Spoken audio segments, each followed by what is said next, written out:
Hello girls. आज जो हमारा टॉपिक है वो है आपका दूध का pasteurisation means pasteurisation of milk.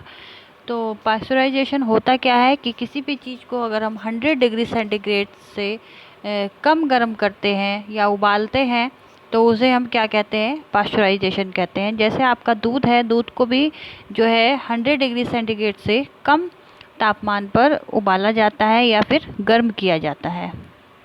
तो आइए इसके बारे में पढ़ते हैं। पशुओं का दूध कई कारणों से संदूषित हो जाता है। हो सकता है कि दूध देने वाले पशु अस्वस्थ हो अथवा दूध को देने वाला व्यक्ति या अन्य किसी माध्यम से दूध में जीवाणुओं का आंतों में प्रवेश हो जाए। मतलब जो आपका पशु का दूध है वो भी कई कारणों से संक्रमित हो जाता है, उनमें भी कई प्रकार से बैक्टीरिया जो है उसमें उत्पन्न हो सकते हैं। फॉर एग्ज़ाम्पल, अगर आपका जो दूध दूहने वाला व्यक्ति है वो अस्वस्थ हो, अगर वो उसके हाथ लगेंगे दूध में तो जो उसके बैक्टीरिया हैं व्यक्ति के वो दूध में एंटर हो जाएंगे, या फिर पशु किसी भी तरीके से अस्वस्थ हो तो भी ये हो जाएगा। और इसके माध्यम से क्या होता है, दूध में जीवाणुओं का अगर हम वो दूध हम लोग यूज़ करेंगे तो वो जीवाणु हमारे आंतों में प्रवेश कर जाएंगे। कभी कभी दूधिया भी संक्रामक रोग से पीड़ित हो सकता है। जो दूधिया है वो भी कई बार जो है संक्रामक रोग से पीड़ित हो जाता है, और पशु भी हो सकते हैं। तो अगर पशु हैं तो पशु संक्रमित हैं तो जो बैक्टीरिया है वो हमारे जो है आंतों में प्रवेश कर जाएंगे, और अगर दूधिया है तो भी वो हमारे अंदर जो बैक्टीरिया है वो भी हमारे अंदर तब भी एंटर कर जाएंगे, जिससे उसके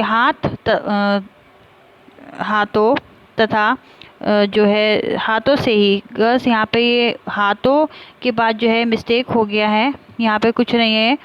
मतलब ये सीधी लाइन है, हाथों से ही जीवाणु दूध में प्रवेश कर जाते हैं। बहुधा दूधिया व्यक्ति को स्वच्छता के बारे में जो है ज्ञान न के रहित ही होता है। वे दूध को धूल मिट्टी आदि से बचाने का प्रयास भी नहीं करते। इनके बर्तन, सिल्ली, कपड़े व हाथ भी गंदे रहते हैं।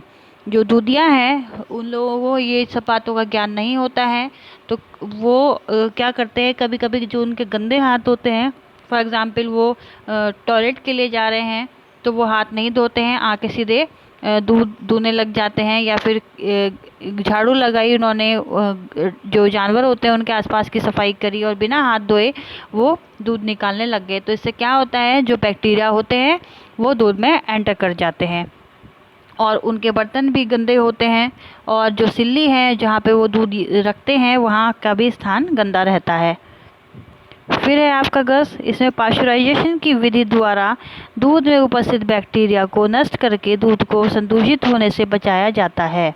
पास्चराइजेशन की प्राय 2 प्रयुक्त विधियां हैं जो कि प्रयुक्त की जाती हैं। फर्स्ट है आपका इसमें होल्डर विधि, और सेकंड है आपका अधिक ताप व कम समय विधि।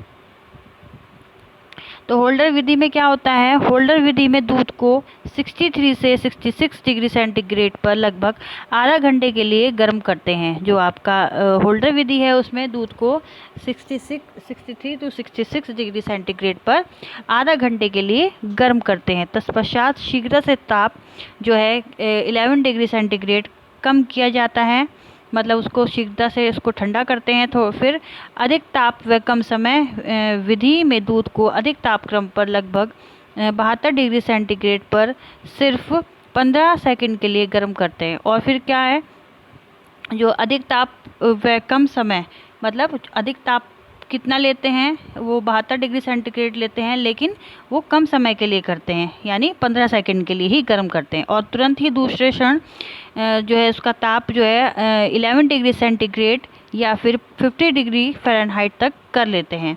उपयुक्त दोनों विधियों का उद्देश्य एक ही है कि एक समय अधिक ताप तथा दूसरे ही क्षण जो है कम ताप के प्रभाव से दूध के जो बैक्टीरिया हैं वो नष्ट हो जाएं, तथा दूध जो है वो पूर्णतः ही बैक्टीरिया के प्रभाव से मुक्त हो जाता है। जो ये विधि है होल्डर विधि, इसमें क्या होता है, जो दूध को पहले तो जो है इसमें जो दूध को है पहले एक डिग्री, मतलब जैसे 63 to 66 डिग्री सेंटीग्रेड हो गया, फिर उसके बाद एकदम से उसका शीघ्रता से ताप उसका 11 डिग्री सेंटीग्रेड पर ले आते हैं। फिर बाद में क्या करते हैं, 72 डिग्री सेंटीग्रेड पर ले आए और फिर जो है 15 सेकंड के लिए ही उसको गर्म किया, कम ताप पर ही या कम समय के लिए, और तुरंत ही दूसरे क्षण जो है 11 डिग्री सेंटीग्रेड या 50 डिग्री फ़ारेनहाइट तक ले आए। जो दोनों ही विधियां हैं उनका उद्देश्य एक ही है कि जो दूध है वो बैक्टीरिया से मुक्त हो जाए, उसमें बैक्टीरिया ना रहे, और दूध को जो है बैक्टीरिया से प्रभाव मुक्त रखा जाता है। फिर है गर्ल्स आपका इसमें दूध का होमोजेनाइजेशन ऑफ मिल्क। इस क्रिया द्वारा दूध में उपस्थित वसीय कण जो काफ़ी बड़े होते हैं उन्हें नन्हे नन्हे कणों में विभक्त किया जाता है।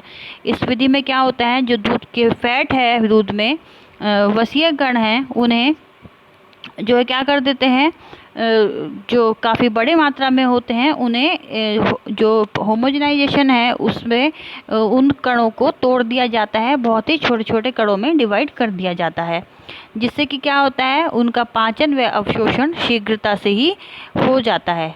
होमोजेनाइजेशन जो दूध होता है वो शीघ्रता से पच जाता है। जैसे गर्ल्स आपने देखा होगा, जो लोग आपका स्किम्ड मिल्क हो गया या फिर लो फैट हो गया मिल्क, तो उसमें क्या होता है, जो फैट या तो कम रहता है या फिर फैट ना के बराबर होता है। तो उसमें जो दूध होता है वो ऐसे लोगों के लिए होता है, या तो बूढ़े व्यक्तियों के लिए, या कोई व्यक्ति ज़्यादा मोटा है, मोटापा है, ओबेसिटी का पेशेंट है, तो उसको वो दूध डॉक्टर सजेस्ट करते हैं, डाइटिशियन सजेस्ट करती हैं, या फिर बच्चा है कोई छोटा, तो उन्हें बच्चों को भी ज़्यादा हाई प्रोटीन या हाई फैट मिल्क नहीं दिया जाता है। तो ये दूध होता है, ये बच्चों के लिए भी काफ़ी मददगार होता है। इस विधि के अंतर्गत बहुत महीन छलनी से दबाव देकर छाना जाता है। जो दूध होता है इस विधि में बहुत ही महीन छलनी होती है, एक बारीक, उससे इस विधि को या फिर इस छलनी के अंतर्गत दबाव देकर छाना जाता है, जिससे जो वसा के कण होते हैं वो छोटे छोटे होकर विभक्त हो जाते हैं। ये वे कण जो है, छोटे छोटे कण अब दूध में घुलित अवस्था में रहते हैं, जो कि हमें नहीं पता लगती है तथा सतह पर ऊपर नहीं तैरते हैं। जैसे कि आपने देखा हो कभी कभी जो मिल्क होता है, फुल क्रीम मिल्क, तो उसमें जो दूध होता है, प्योर मिल्क जो होता है, इसे हम कहते हैं बिना पानी का मिल्क, उसमें जो क्रीम होती है वो ऊपर ही आ जाती है और बहुत ही मोटी अवस्था में रहती है। लेकिन जो होमोजेनाइजेशन होता है मिल्क का, उस अवस्था में जो हमें पता नहीं लगता है, जब होमोजेनाइजेशन हो जाता है मिल्क का, तो ना तो वो दिखते हैं और ना ही वो ऊपर लेयर के रूप में जमते हैं। फिर है आपका इसमें शुष्कीकरण या ड्राइंग। इस विधि में दूध के जलीय अंश को सुखा दिया जाता है और नीचे के सूखे जो भाग को खूब महीन पीसकर छान लिया जाता है। जरूरत पड़ने पर गर्म पानी मिलाकर फिर जो है इसे दूध बना लिया जाता है। इसको बस यहाँ पे दूध है जो है मिसप्रिंट हो गया है। इस विधि में विटामिन अधिक नष्ट होता है। शुष्कीकरण में कस आपने देखा होगा, आजकल जो बच्चों के मिल्क आते हैं जो डिब्बे में रहते हैं, कैन वाले, उसमें स्टील के डिब्बे में, जैसे नेस्ले का हो गया, आपका सेरेलैक हो गया, ये सब क्या है, आपके ड्राइंग मेथड से बनाए हुए मिल्क रहते हैं बच्चों के लिए। तो इसमें जब हम मिल्क बनाते हैं, जो तैयार करते हैं बच्चों के लिए, तो वो जो मिल्क होता है वो जब बनाते समय उसमें विटामिन अधिक मात्रा में नष्ट हो जाते हैं। तो जब विटामिन नष्ट हो जाते हैं तो वो फिर बेकार ही हो जाता है। तो लेकिन इसमें क्या किया जाता है, एडिट किए जाते हैं ऊपर से विटामिन और मिनरल्स, प्रोटीन, फैट, कार्बोहाइड्रेट, ये सब उसमें ऐड किए जाते हैं। तो वो फिर दूध जो है बच्चों को देने के लिए या फिर बड़ों को देने के लिए बिल्कुल पूर्ण आहार माना जाता है। सॉरी। ओके गर्ल्स, अगर आपको कुछ भी इस वीडियो में नहीं समझ में आया, कुछ प्रॉब्लम है, नहीं आ रहा है समझ में, तो आप मेरे से जूम मीटिंग में डिस्कस करिए। जो बच्चे जूम मीटिंग नहीं ले रहे हैं उनसे रिक्वेस्ट है कि सब लोग जूम मीटिंग लो। और एग्ज़ाम आप लोगों के होंगे जहाँ तक उम्मीद है, और कोरोना जब तक नॉर्मल हो जाएगा, जब आपके एग्ज़ाम की डेट आएगी, तो गर्ल्स पूरी तैयारी रखें अपनी। और अगर कुछ भी दिक्कत है तो आप जूम मीटिंग में डिस्कस करिएगा। जो बच्चे नहीं ले रहे हैं स्पेशली उनको मैं कह रही हूँ कि आप लोग जूम मीटिंग लिया करो, वीडियो देखकर हमें भी पता लगेगा कि अगर हम कहीं गलती कर रहे हैं या आप लोगों को नहीं समझ में आ रहा तो हम अपने वीडियो लेक्चर और इम्प्रूव करेंगे। गस आप लोग देखने के बाद वीडियो को लाइक और शेयर कर दिया करिए और सब्सक्राइब भी कर दिया करिए। Okay girls, thank you, take care, bye.